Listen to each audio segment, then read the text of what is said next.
We don't need to. Never mind, 'cause it's not. So welcome everybody. We just had this whole journey with StreamYard in our background. So StreamYard is not having it today, y'all. Oh, Roxanne, thanks for letting us know that. I know Roxanne jumped in early last night.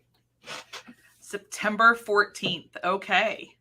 Yeah, so season 5 of The Handmaid's Tale, September 14th. Well, I guess that's what we're covering in September. September, October, and November, knowing them. When we come back from our YouTube break. So thanks for respecting the YouTube break, Hulu. Yeah, and we've had other things we were going to cover because we always do, but now we don't have to plan them. Thanks, Hulu. Appreciate the shout. Makes things pretty easy. Oops, sorry, didn't mean to do that. We learn by doing, and today is a definite learn by doing day. You're doing great. Everybody's doing great.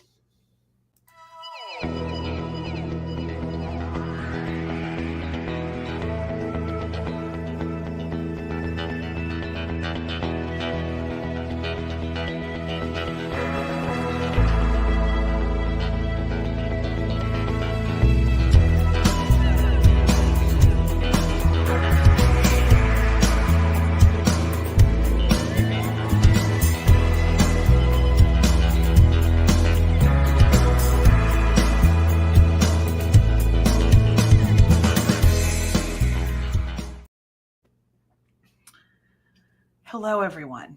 Hi, everybody. Welcome. Welcome to the Not Good Doctors Diagnose. Yeah, so we've decided if you're on our newsletter, which this is a great moment to say that if you're not on our newsletter, please go ahead and check the comments below. I'll be dropping the link for it. We announced last night that there is some kind of slight changes happening around these parts. We've been talking to some of our subscribers, talking to some of our friends and coaches and colleagues, and we've come up with a couple things. And one of the major changes that affects you guys is that Tuesdays are now moving to being exclusively empathy exercises. Current plan is to keep them at Tuesday, 1 p.m. This also means we probably won't be taking that long of a break because we like talking about empathy exercises for such things.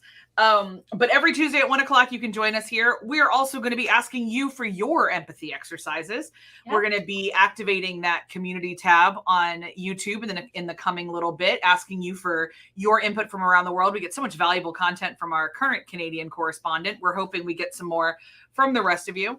There will also be a Good Doctors Patreon opening up later this summer for some exclusive content. Those drunk episodes for The Handmaid's Tale that more people are begging us for. Those will be behind the Patreon wall from here on out. As well as some other things we're cooking up. So really hoping that you guys continue to join us and engage here on YouTube. We really have a great time around here. And then on our newsletter, honestly, is going to be the best way to make sure that you don't miss a single thing, because we are getting a little bit more specific and focused in our different areas. So if you're only interacting with us on YouTube, you're going to miss out on some other really cool things that we're doing around the world and the interwebs. So make sure to follow that link in the comments and sign up for our digest. Yes, and I had made, as I am the graphic person, a lovely new graphic for our empathy exercises today. StreamYard said no. So we're not even brand colors. I don't even know how this happened, but that's why we have an Eleanor. So I think this is indicative of the fact that we are in transition. So yeah. This fits. I feel like it fits. There, we're at least blue. Baby steps. But we're getting there. But we're excited to share with you our empathy exercises for today. We've got quite a few. I mean, effectively, that's what we were doing anyway. We were just picking one big one to talk about. Now we're just going to talk about them all. And away we go. And just so you know, we were limiting ourselves a lot. There were weeks that we found a bunch and we were editing. And in our staff meeting last week, we realized that the thing we all enjoy talking about the most is the empathy exercises. So yeah. In our constant theme around here of we should keep doing what we have fun doing, we're going to keep doing what we have fun doing. Yeah, and we never struggled to find empathy exercises, but a lot of times we'd be like, I have no idea what I want to cover next week for the GDD. So it's a constant evolution and reiteration of what our lives look like on this part of the YouTube. So we're excited to just have the freedom of just like, this teaches me about empathy. I want to talk about it. Yeah. So speaking of, we got some updates first. First up, in what I consider really good news, the IOC says they're raising the minimum age of figure skating from 15 to 17 for the 2026 Olympics. For anyone who doesn't remember, this charming little girl right here, and we say little girl because she's 15 in this picture, Kamila Valieva, was at the center of a doping scandal at the Beijing Olympics. And those of us who understand humans just kept saying, like, but she's a child, and asking her to make these kind of, or like, she's trusting adults. Like, how can she be held accountable for something adults are doing? 17's not still my favorite age, but so much better than 15. So I'm happy the IOC chose humanity over profits for 7 seconds and made this choice. Long may it continue going forward. Next update, we have new allegations, new trials for Cosby and Weinstein in Los Angeles, and it's not in this one, and it's a late-breaking empathy exercise, but also for Kevin Spacey in the UK. In London, So more and more men being held accountable for their actions. I want to remind everybody that this is not cancel culture, because there is no such thing as cancel culture. This is powerful people being held accountable for their actions in long overdue ways. If you are interested in further conversation about Bill Cosby in particular, we have coverage of Kamau Bell's masterpiece, the 4-part series on Showtime, We Need to Talk About Cosby, on our Abby Research Reads sister channel. We also have a review of the book I did, the book review I did on the book written about this trial. I have not written a book about Cosby, but I have talked for 5 entire minutes about a book written about Cosby. And that's over on the sister channel. And we'd love to have you join us there. We will, of course, be watching this coverage, not the trials necessarily, because we discovered that that's not good for our mental health to watch trials, but we will be watching coverage and reporting back on what's going on. These in particular, again, these are all civil suits, a Santa Monica courthouse for Mr. Cosby. So a reminder that civil suits are often the only way to get any sort of punitive damages in sexual assault cases. Our final update goes to my dear Erin. Yeah, speaking of civil suits and sexual assault cases, hey, there seems to be a trend this week. So last week we had the report that 90 survivors of Larry Nassar, who, for those of you who don't know, we have it all over our corner of the YouTube, assaulted upwards of 500 gymnasts in his career. At the University of Michigan and with the United States Olympic gymnastics team. But upwards of 90 of these women, including Allie Raceman, Simone Biles, and Michaela Maroney, sorry, wrong Maroney. That's Donna on the West Wing. Yeah. From the West Wing. It's a day. Today's the day. Michaela Maroney are filing a federal tort claim against the FBI, seeking more than $1 billion in damages for the Bureau's mishandling of its investigation. And this goes a lot to when the FBI knew what it knew and what it did and did not do about it. And the quote from Michaela Maroney said, "My fellow survivors and I were betrayed by every institution that was supposed to protect us. The U.S. Olympic Committee, USA Gymnastics, the FBI, and now the Department of Justice. It is clear the only path to justice and healing is through the legal process." So we salute and support these women for getting justice how they can, especially with the institutions that have failed them across the board. We can state that categorically. We've done the research. We've read the receipts. So we hope it goes well for them. And we always advocate for people holding not only individuals, but institutions accountable for what they are complicit in. Okay, now we're going to flip to new stuff and stay with Erin. New stuff. Yes. As the current Indian correspondent, Indian country correspondent, been seeing a lot of wonderful content from Indian Twitter about pride and two-spirit identity, which is not a blanket term for Indian queer folks, just FYI.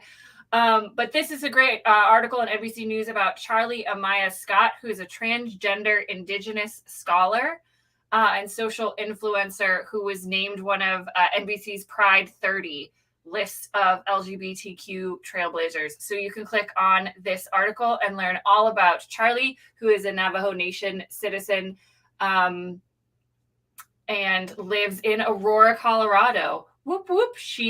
They use she and they pronoun and leverages her platform to highlight issues affecting the queer Indigenous community. She is also focusing her PhD dissertation at the University of Denver, which I am sad about because I was culturally raised to hate DU, but it's a good school, and I hope your PhD goes well. So this was just a note to, especially during Pride, to keep aware of all the different kinds of incarnations of gender and sexuality and expression that exist in this world, especially with our Indigenous neighbors. And the conversation around all of these rights, and especially specifically trans rights in the United States, and how that intersects with indigeneity. So give it a shout, give it a read, learn. In other good news, and I would love to say that about 7 members of our community DM'd this to me on various platforms. So they're like, empathy exercise. There was so many, like a couple people just like texted it and then just put up like with giant exclamation points. I was like, I know, it's really exciting. It is really exciting. Yeah. I love it when I love getting messages of things around the world that make y'all think of us. I know. So charming. We get tagged on Twitter on stuff. Nancy, we see you on Twitter all the time. Yeah, it's amazing. I love our community of empathy-minded folks. So Justine Lindsay is the first openly trans cheerleader in the NFL when she takes the field this fall for the Carolina Panthers. She will be making history, and which is just absolutely incredible. Neither one of us are Panthers fans or particularly NFL fans, but I will definitely be cheering for Justine's continued success. And since like no NFL cheerleader gets paid equitably, I hope that that's the next step in some sort of justice for cheerleaders. Unfortunately, I did want to kind of pair this with a empathy exercise that Aaron doesn't know about that happened here in Philadelphia. In fact, in my neighborhood, there was we've opened hate crime investigations into a shooting that took place in the Kensington section of Philadelphia, about 2 blocks from Abbey headquarters, in fact, where a trans woman and her sister and friend were all injured in 2 a.m. She was unable to speak to police for about 24 hours due to her injuries, but she made it very clear, as did the sister and the friend, that they were attacked because she was trans, and that is something that happens. Transgender folks are 4 times more likely to experience violent attacks compared to cisgender folks, and this increases the less access you have to like hormones or undergarments that could reshape your physical body, as it were. The way that one of the advocates here says, it's like the more trans you look, the more danger you're in. Yeah, and also we know statistically the more trans you look, but also the more you intersect with other marginalized groups. So Black trans men, Black trans women, especially Latinx, Latino and Latina trans men and women. If you are non-white and trans, those statistics just keep getting worse. Yeah. So just a quick reminder that we need to constantly celebrate people like Justine Lindsay to normalize that this is an expression of humanity. It is not threatening. It is not wrong. It is not anything else, especially on the heels of we hear about the white supremacists arrested at Pride in Utah. There is an increased, many of my queer friends, I should say, that I've spoken to in the last little bit are nervous to go to Pride events for the first time in many years this year because of the uptick in violence since the lockdowns.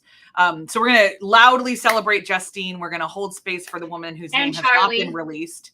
But that woman's name has not been released. We are not ignoring it. That is a privacy that woman has chosen to keep. But Justine Lindsay's name is definitely one we should all know.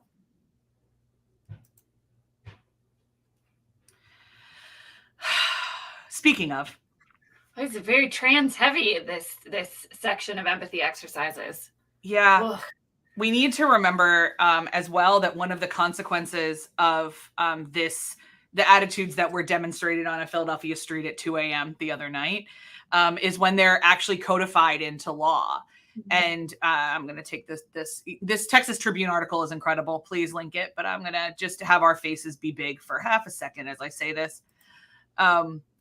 So the Texas legislature, the Florida legislature, we're looking at Oklahoma coming up soon, have codified into law a belief that trans is dangerously other, in a way that means that any parent allowing their child to take transgender affirming medicine is actually guilty of child abuse. In Texas, it has actually come to a case in which a trans youth had attempted suicide because of the stress of this entire situation. When they went to the hospital and they were taken to the hospital, because of this law, the doctors at the hospital are mandatory reporters and had to turn in this child's parents for child abuse. We here at Abbey Research firmly stand with everyone's individual rights to properly express themselves, as long as that expression doesn't harm anyone else. Trans children do not harm anyone. Trans medicine, we should also say that gender affirming medication has been given to cisgendered children forever. Gender affirming behavior has been given to children forever. For anyone who does not have a young girl right now, please know that young cis girls are given period delaying drugs as well, because girls, due to the hormones in our food, sometimes are starting their periods at 8, 9, or 10, and parents understandably would like to delay that a little bit. So some of the same medicines that are given to transgender children are given to cisgendered children, but we don't seem to have a problem with that. This month, especially as we just saw the highs and the lows of Pride, we would encourage you to remember that at the core of every single one of these cases is a human. There are children at the middle of this case. There are parents who are wrestling with these decisions. There are doctors who are intimately involved. All of these things require listening and conversation and empathetic understanding. And these laws were passed very quickly comparatively to some other laws. And definitely to us as scholars of history, scream of fear-mongering and witch hunts in a way that only leads to more death and destruction. So we would encourage you to, if you're in the United States, please call your legislatures and let them know that those laws are if this is your opinion, that those laws are not healthy for the state of our union.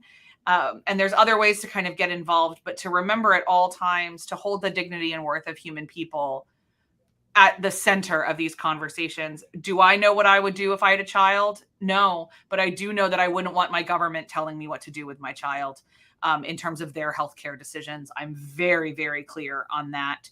And so I believe that concludes the trans section of empathy exercises for today. But I felt really strongly that we had to take that moment. So Erin, would you like to offer your spin on this in any way? Only to say that the core of empathy is understanding, and understanding does not mean condoning. And so that does not mean you have to agree with people's perspectives or beliefs about who they are and how they choose to be in the world. But empathy mandates that we seek understanding and that we ask more questions and be more curious about people who are different than us, rather than making assumptions based on the fear mongering that is coming from news networks and news organizations and politicians and those who we both strongly believe have very nefarious ends for these seemingly quote unquote public health measures. And so, take the time to have conversations and to ask questions and to listen to others, especially the people that are being most intimately impacted by these actions and codifications of othering.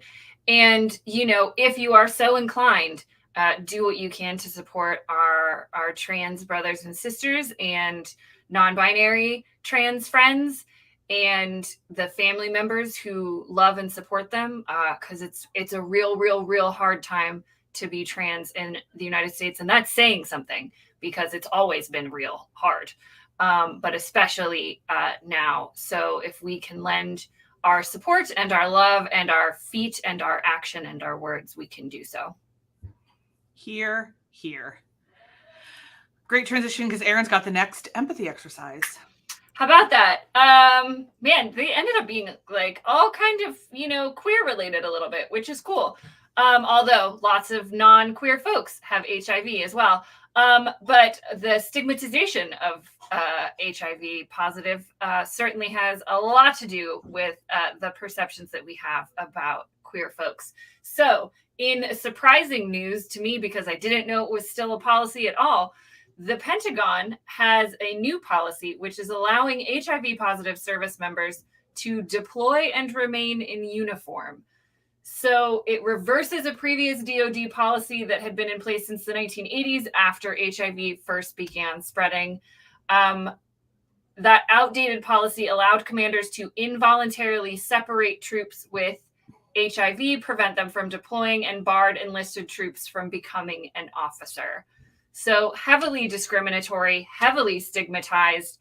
We know so much more about HIV than we did when that policy was written. And I wish I could tell you I was surprised that it took the Pentagon this long to correct it, but I'm not at all, because bureaucracy moves that slowly.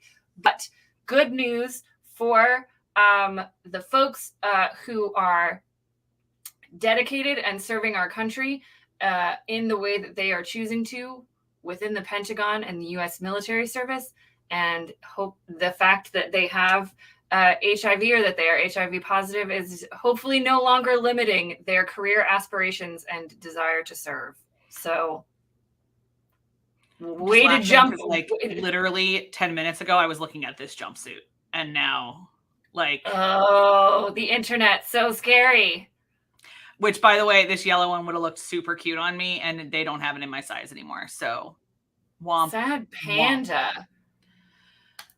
Also, womp is that the University of Saskatchewan has decided to have a process of verifying Indigenous identity that is how do we say it? Problematic? Racist? It's complicated. Of course it is. This comes to us from the Globe and Mail, which, due to our increasing relationship with Canada, I actually subscribe to now. So it's very exciting. But essentially what has happened is that a politics professor of Cree and Métis background named Rial Carrière declined a job offer, in part because he was asked to produce documents that would prove his Indigenous bona fides, a request he calls an offensive and contrary to human dignity. Now, empathy, obviously, problem. Also, administratively, this has been a question that people have been wrestling with for a while. For scholarships for First Nations and Indigenous folks, for what does it mean? What does it qualify? How do we do the admin side of equity for nations that don't require paperwork? It's interesting. So I was thinking about this a lot. I think Saskatchewan's shady, but I also kind of just want to say it's complicated, and how do we have this conversation? Mm-hmm. So when I was going to college, I got a Danish American scholarship. Amazing. What I had to do to prove that I was Danish enough for that scholarship was produce my parents' birth certificates. not my parents, my grandparents' birth certificates that declared them, my great-grandparents declared them as Danish citizens certain far back. That's easy for those of us to do in United Nations countries because of the bureaucracy. First Nations nations do not have such things. And yet we are demanding that they adhere. So I wanted to raise this not only because this gentleman resigned a position and Saskatchewan, it made the Globe and Mail, but also to kind of bring up that this is still an area I don't know if we're good at yet. But I know, I would imagine as our Indian country correspondent, that you might have some insights as well. So business brain aside, I want to know what kind of your gut is here. Yes, I'm so glad you asked. I was reaching, if you guys saw me, for a book on my shelf, Adrian Keene's Nateable Note of People. Yep, which is just the introduction to 50 Indigenous leaders and dreamers and change makers. It's amazing. But she also has sections in here that are, descriptive of what it means to be Indigenous and various aspects of it. So in a section, we're like kids reading book section, called Who Belongs. She goes into a basic but in-depth description of what it means to be Indigenous, who gets to decide, and what some of these issues are for Indians, Native Americans, Aboriginal Canadians, all groupings of Native peoples in this land, and how messy and also tied to colonialism, this idea of who is and isn't a member. So she says, to be an Indigenous person means to have ties to a physical space and a people. It is a complex identity to hold, one that doesn't fit easily into the categories of race, citizenship, and heritage set up by the American system. And so there's a lot of, the bottom line, she says, is tribal nations have the right to determine who belongs, but that doesn't mean it is always a fair process. In Indian country, we often draw upon the idea that it is not who you claim, it's who claims you, which can be a helpful framework for understanding tribal identity. But then you are facing all these other qualifications of citizenship. So Native nations have many ways to determine citizenship, who is an enrolled citizen, including lineal descent, blood quantum, family descent, residency. But it's a very complicated and very nuanced. And she does make the note that the explanations she offers only apply to American Indian tribes. Kanaka Maoli and Alaska Native communities have different understandings. So Alaska Native and Native Hawaiian, and I'm sure a lot of First Nations and Aboriginal Canadians have different explanations, but it's really complicated. But it is painful and often very difficult for Indigenous folks because these classifications come from colonizers and come from a culture that does not have the same understanding of relationship and belonging and nationhood and community. So it's really messy. A lot of these policies are racist, whether intentionally meaning to be or not. But it's a really complicated situation. And so our solidarity to our friend in Saskatchewan. I don't think, my gut was that it's not great. Anytime we ask a Native person to prove how Native they are, that's really, really complicated and coming in from a lot of ways from more of a racist than an administrative position. Although, to your point, we do have to exist in a world in which people are constantly categorized and classified. So we need to massage it. But brief afternoon reading time with Auntie Erin there. It's a really complicated issue, and hopefully that gave y'all some insights into it, and you can keep learning about the experiences of the Indigenous folks in your area. Yeah, and I will say I have absolutely no idea why he was asked to provide, like the article does not go into why he was asked to provide these. He carries dual, essentially triple national citizenship, unless he is not a Canadian citizen and he only does these two Indian nations. So they needed both of them. I don't know. The article does not go into it. I am very okay with it, with things that are with entities that are going to pay you money, asking for legal verification that you are a citizen. I am okay with that. How we do that is messy, but I don't think that like them needing something is necessarily wrong. No, not if all it inherently. was to like prove that he's a taxpayer, so I don't know. Yeah, An article doesn't go into it. Yeah, and it could be something along those lines. But I saw something very recently where it was like, in order to be like a university was hiring for a professor of American Indian Studies. I saw this and too. like had set, you have to prove how American Indian or how Indian you are. Which, that also is complicated, because for a long time we were hiring people to teach American Indian Studies or Native American Studies who had no connection or relationship to indigeneity at all.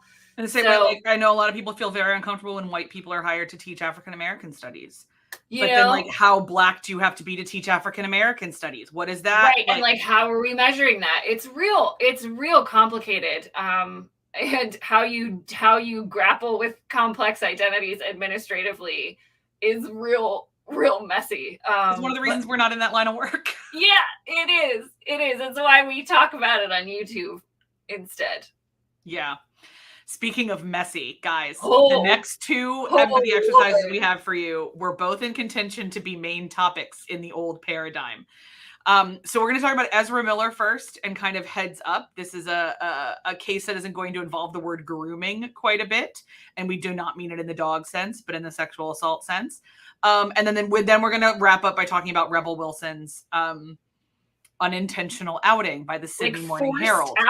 Forced outing by the Sydney Morning Herald. So I will give the bare bones of the Ezra Miller case. And then again, because it involves indigenous life, I'm going to pass to our Indian country correspondent here. But for anyone who wants to know what Ezra Miller looks like, this charming gentleman, there is a lawsuit against him on behalf parents on behalf of their child, where he is accused of grooming Dakota Iron Eyes with a minor at the time, now no longer a minor, I believe, but at the time a minor. Correct. She was 12 at the time. At the time, a minor at the time. And now she's 18, yeah. So according to the new complaint, the actor is accused of meeting this minor when the minor was 12. She is now 18. They are now 18. I believe they use they, them pronouns. They do. She, they, yeah. She, they. Okay, so Dakota is now 18 and is saying, everything was fine. This was totally on the up and up. There's a lot in this EW article, and their Instagram, Dakota's Instagram. I'd like to make a statement acknowledging the tragedy that is the narrative of the general public and the assumptions made on behalf of my family and friends. So I have a couple things here. There's a lot of talk, comrade, lots of other talk that says to me that there's a very intense isolating process happening by Miller on behalf of this other person. I have a real hard time believing that anyone at between the ages of 12 to 15 developing a relationship this intense does not need intervention by more fully cooked humans who care about them. And if they met when Dakota was 18, 19, 20, I would be more comfortable siding with the child in this case, because I do believe that children get autonomy. But when another adult is trying to separate a child from their parents and trying to disrupt relations like that, especially, I don't believe Ezra Miller is Indigenous. I believe he was an ally at the Standing Rock. So a non-Indigenous person interrupting Indigenous family ties also makes me very nervous. Of course, we don't know what's happening here, but it is my social worker brain says that 12-year-olds are a protected class for a reason. So that's the kind of the bare bones of this. Her parents have made allegations. They've sued Ezra Miller. I will also say all the scuttlebutt in Hollywood is that Ezra Miller is not necessarily the best dude on the planet. So this is one of those that, like, it didn't super shock me when this came out. I was like, oh, of course he did. So anyway, from Indian Twitter perspective, Aaron, you said you saw this blow up on Indian Twitter. So what's their thoughts? A bit, yeah. Mostly because I saw a tweet that was either by Chase Iron Eyes, who's Dakota's father or her mother, Sarah Jumping Eagle, or statement of the family that was then, the algorithm showed it to me and I had no idea what was happening. Like Thursday morning in the hotel room, I was like, what? The guy from Fantastic Beasts? Although I should say Ezra Miller uses they, them pronouns. So they do. I apologize. I missed that in the article. It's fine. It doesn't specify it, but it just says following their recent events. Apologies to Ezra Miller. Arrests. So I'm not sure if Ezra is trans or non-binary or however they identify, but we're all a work in progress. And it's so for me this intersects with a lot of the trauma that has been experienced and continues to be experienced in Indian country of missing and murdered Indigenous folks. The movement is usually focused on Indigenous women and girls, under which Dakota would fall in that category, but also just, Indian folks go missing all the time and get... So it's a real sticky issue. There's people jumping on and saying like it's another one of our sisters who have been abducted and taken. The family is claiming, as Kristen said, that Dakota has been groomed, and Dakota is claiming that they are not. There was an 11-year age difference at the time that Ezra Miller showed up to the Dakota Access Pipeline protest in Standing Rock Reservation. Which we should say means that if there was any physical or sexual contact between them, then that would be breaking the law. Yeah. So they were 23 and Dakota was 12 when they met, which, Dr. Kristen dabbles in adolescent psychology in some of her degree studies, and we talk about it all the time. You're not fully cooked when you're 23, never mind 12. So it makes us feel icky, this situation. We don't know what's happening, but this is not the first time, although I'm going to click on this link and see what else Ezra Miller has been arrested for recently. Was arrested in Hawaii in March. There was a disorderly conduct and assault charge because it's something to do with NFT and crypto. They are an interesting individual that I don't know how to I don't know how to quantify it or to think about it, but suffice to say, it's a very complicated situation, and we will be keeping a weather eye on it. It's very concerning, to say the least. In my experience, parents and communities, so it's not just Dakota's parents, it's also her community, are speaking up about this. That's quite a big conspiracy for people to come together and lie about something like this. But it becomes real murky because Dakota is technically of a legal and consenting age now. So I've got some questions as to why they didn't file this before the legal age. I don't understand. Maybe they did, and I don't who knows? know. Jurisdiction in Indian country is really weird. If they filed it with tribal police and they don't have the federal support, got it. Fair. That didn't occur to me that they would have filed with tribal police. Thanks for bringing that up. They could have. And there's not a lot of legal coverage in Indian country. There's a lot of gaps, especially in the more rural areas. So, and it's one of those things there's even law that we have that non-Indigenous people can't be held responsible by tribal courts. So they might have not been able to have gone through tribal law and tribal police because they're not allowed to hold Ezra Miller accountable as a non-tribal citizen. So it's anytime this happens, it's upsetting. And then the intersection with indigeneity just makes it that much more complicated and concerning. So I hope Dakota is safe. I hope her family finds what's happening and there is a healthy resolution to this. That's, I guess, all we can say. It's like so messy. Yeah. Also messy, the behavior of the Sydney Morning Herald recently. Wow.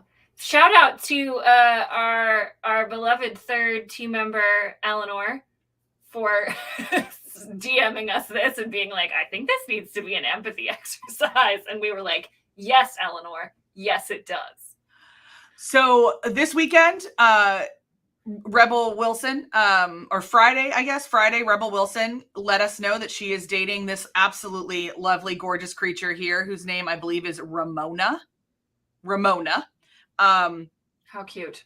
They look super cute, super happy. This was the picture. Rebel says, I thought I was searching for a Disney prince, but maybe what I really needed all this time was a princess. I understand that entirely. Great job. Thought it tactful, classy, really great. So I was just happy for her. Like, I saw something come across my TV that was like Rebel Wilson, comes out on Instagram. Amazing. Good job, Rebel. I absolutely loathe how you talk about bodies, but I hope you are happy. So then we discover that the Sydney Morning Herald decided to insert themselves into this story. They showed up to the narrative when they weren't invited. And it turns out that they had reached out to Rebel on Thursday and gave her 2 days to comment on her relationship before publishing a single word. I'm sorry. And then your man was mad. Andrew Hornery was mad that she scooped them on her own sexuality. The article goes on to insinuate that that bigotry is not a big deal anymore, so this isn't like a private matter. Also suggests it would have been fine to publish an article about Rebel dating a woman because she posted about her hunky boyfriend and was publicly presumed to be heterosexual. It is unlikely that she would have had discriminated any sort of... Okay, this gets me. The article says, up to now, Wilson had publicly identified as a heterosexual woman. It is unlikely she would have ever experienced the sort of discrimination, let alone homophobia. I'd like you to know that the grammar in that sentence is disgusting. Subconscious or overt, that sadly still affects so many gay, lesbian, and non-hetero people. That logic doesn't fall. Yeah, it's like this. She hasn't suffered enough to be gay, so we're going to punish her for it. Like, also, just because she had a boyfriend doesn't mean she's heterosexual. Hi, it's not a binary.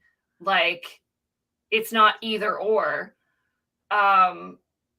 You, like, what? Yeah, the thing that got me was that it was this judgment over how she was being gay or being herself, and how that wasn't impacting the larger queer community, and all of this nonsense that I was like, can we just stop policing somebody else's expression of who they are and just let them go? No, you're going to be mad because you gave her 2 days to out herself. She outed herself, and then you said, no, damn it, I wanted my article to be the thing that outed you. Like, yeah, the only comment that she's made publicly. What world is this? Apparently it wasn't Rebel Wilson's choice to come out. What's worse, openly gay men at the Sydney Morning Herald were involved in this.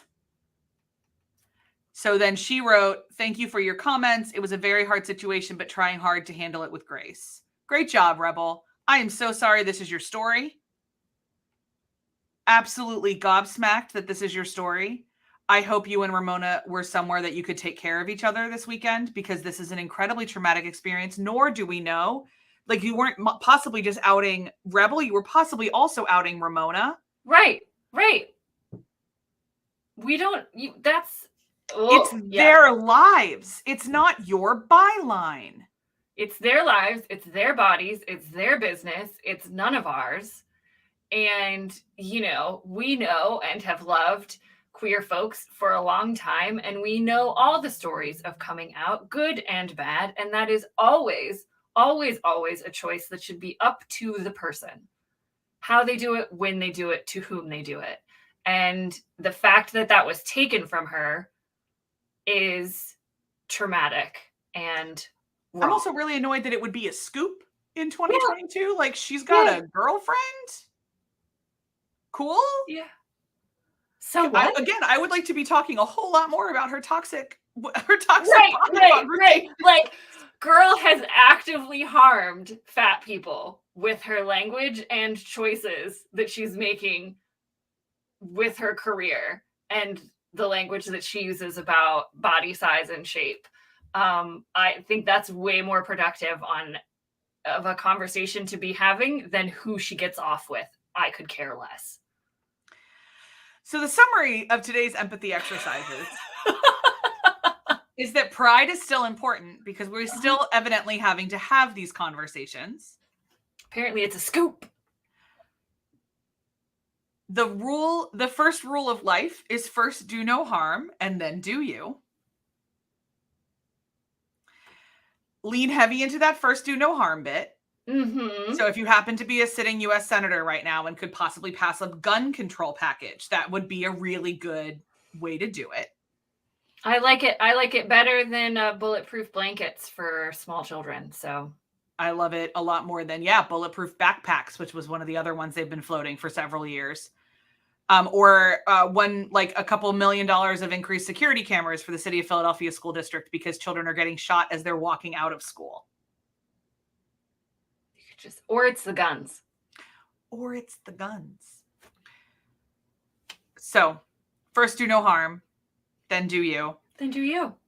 We would like to welcome you back every Tuesday at 1 p.m. for our soapbox, which is literally what we think this time is going to be now.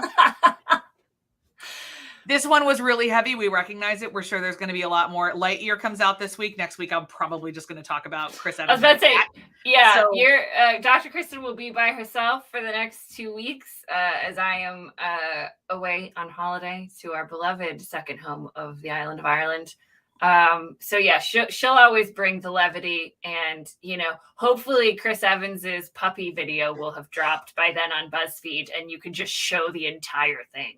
Just the entire thing. And in 2 weeks, we'll be joined by a very special guest, Macy the Golden Doodle, who will also be a part of our empathy exercise because I will be in Charleston for our other second home for some time and some work there because I've been in Yardley for 4 whole days, and that's too long, evidently. And she's itching. So anyway, more than anything else, what we hope as we watch all these empathy exercises and we talk about it, our hope for you is the same hope that we have every week, is that you are seen, heard, safe, and understood, that you are with people who know you and who choose you, that you are in a place that you feel purposeful and restful at the same time, because we believe that is possible for you.